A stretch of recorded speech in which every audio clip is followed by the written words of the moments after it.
So, to sum up, what Nietzsche's doing in this section, and in fact throughout the argument, is he's trying to establish sort of a comparison, and in fact sort of a break between what he would call a healthy morality and anti-natural morality, right? Morality that turns against the instincts, against the passions, that becomes resentful, creating sort of an internal or other world, right, in which it's more valuable and more meaningful to us, and in which we get proven to be correct, and all of this stuff that's going on in the outer world is not a problem that we have to engage directly with, right? What Nietzsche wants to say is that this sort of anti-natural morality, right, is even a little bit on the lazy side, right? It avoids its confrontation, right? And if we look at Nietzsche's structure here about the things about which he's talking about all of those things that our parents tell us that we shouldn't talk about in polite conversation. Religion, politics, money, all of those things that, what? Why shouldn't we talk about these things in public conversation? Because they're the things that we're the most passionate about. And when people get passionate, right, about what they're talking about in polite conversation, it's possible for really powerful disagreements to occur. So it's kind of the British in us to avoid this kind of confrontation, to be polite, to be, in a sense, insincere, to kind of laugh and tell a joke, to change the subject of an awkward conversation, right? To avoid this confrontation at all costs. And this is sort of what Nietzsche takes to be an evasive turning away from nature, the reality of our situation, because quite frankly, right, it's not only these uncomfortable topics of conversation, but it's uncomfortable positions we avoid putting ourselves in as well, right? So quite frequently, the world and the beliefs that we develop ourselves are not healthy beliefs because we can't live them, we don't live them, we don't engage with them, right? So Nietzsche wants to reduce this to a simple principle, a simple formula on page 489, right? He reduces, well, what he says he does is reduces the principle of his morality to formula, right? 489, he claims, every naturalism and morality, that is, every healthy morality is dominated by an instinct of life. Some commandment is fulfilled by a determinate canon of shalt and shalt not. Some inhibition and hostile element on the path of life is thus removed. Anti-natural morality, that is, almost every morality which has so far been taught, revered, and preached, turns conversely against the instincts of life. It's a commandment of, it is a condemnation of these instincts, now secret, now unspoken, and impudent. Right? So what Nietzsche's telling us here is that healthy morality would be one that demands of us that we engage passionately with these beliefs and values that, by means of which we create ourselves and live our lives. Right? And anti-natural morality, right, has us turn away from this life here, now, as we live it. It turns against those instincts that are supposed to, first and foremost, tell us that life is a good thing rather than a bad thing, right?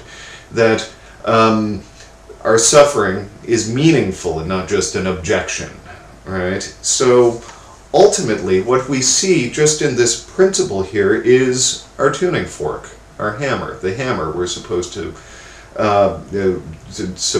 philosophize with in Nietzsche's Toilette of the Idols. It's a measuring instrument for morality, theory, our dispositions, and the judgments that we make about life before we even exist, right? Which is impossible. We can't make these judgments before we exist, right? We do it as we are existing, right? And the tuning fork, right, the tone that we're trying to hit with it is, in terms of harmony with nature. Right? So this is why Nietzsche is considered to be a romantic naturalist. Traditional morality is focused on creating for a sort of an evil enemy that must be abolished or destroyed, right? Whether that be our passions or whether it be the sinner, right? Additionally, some external truth is our measuring stick, right? It's the Ten Commandments, it's categorical imperatives, it's moral formulas, right? It's the golden mean of moderation, right? It's something other than us, right? And we have to relate to that in order to live our lives. Morality, Nietzsche claims, and this is a quotation, condemns for its own sake and not out of regard for the concerns, considerations, and contrivances of life. So rather than a condemnation, right, rather than hatred, rather than resentment that we saw as he introduced it with Socrates, and an abolition, any morality Nietzsche would advocate would involve a purely positive attitude towards life. We simply approve of that which helps us. We simply approve. We would affirm rather than condemn. Nietzsche ends this section as follows, right? We others, we immoralists, have conversely, right, made room in our hearts for every kind of understanding, comprehending, and approving. We do not easily negate. We make a point of honor to be affirmers.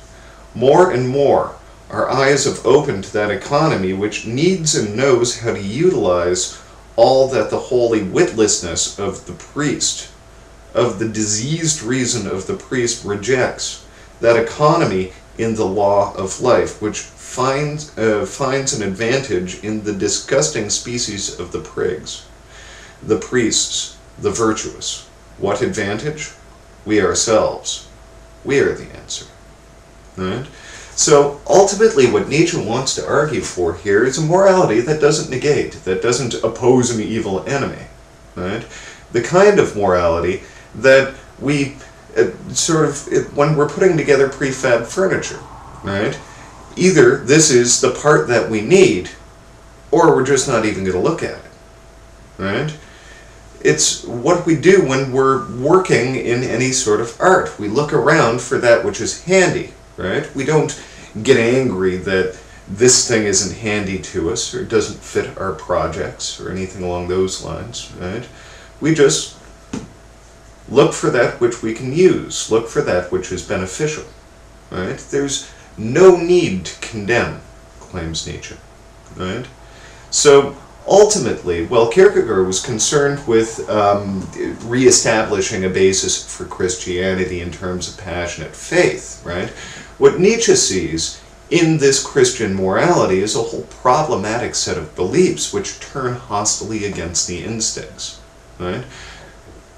God is dead. We have slain him. We've done it, you and I. Right? We've done it. Right? The tragedy for Nietzsche is not that God is dead. Right? He's not happy about this. Right?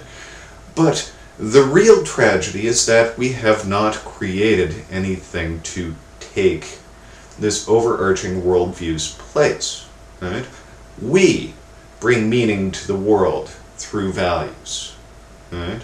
So first off, right, we've got to acknowledge that this is something that we do. Right? The value of life can't be estimated. We bring value to life through our valuing. Right? We do it ourselves. And secondly, what Nietzsche wants to point out to us, right, is that we should be very suspicious, right, of that which is underneath our beliefs. Right? That which frames the way that we live our lives, what values that we see in the world, right?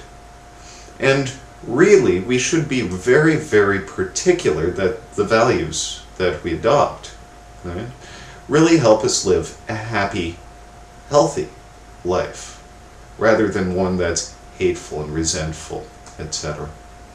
So that was Nietzsche, right? I hope you enjoyed. Thanks.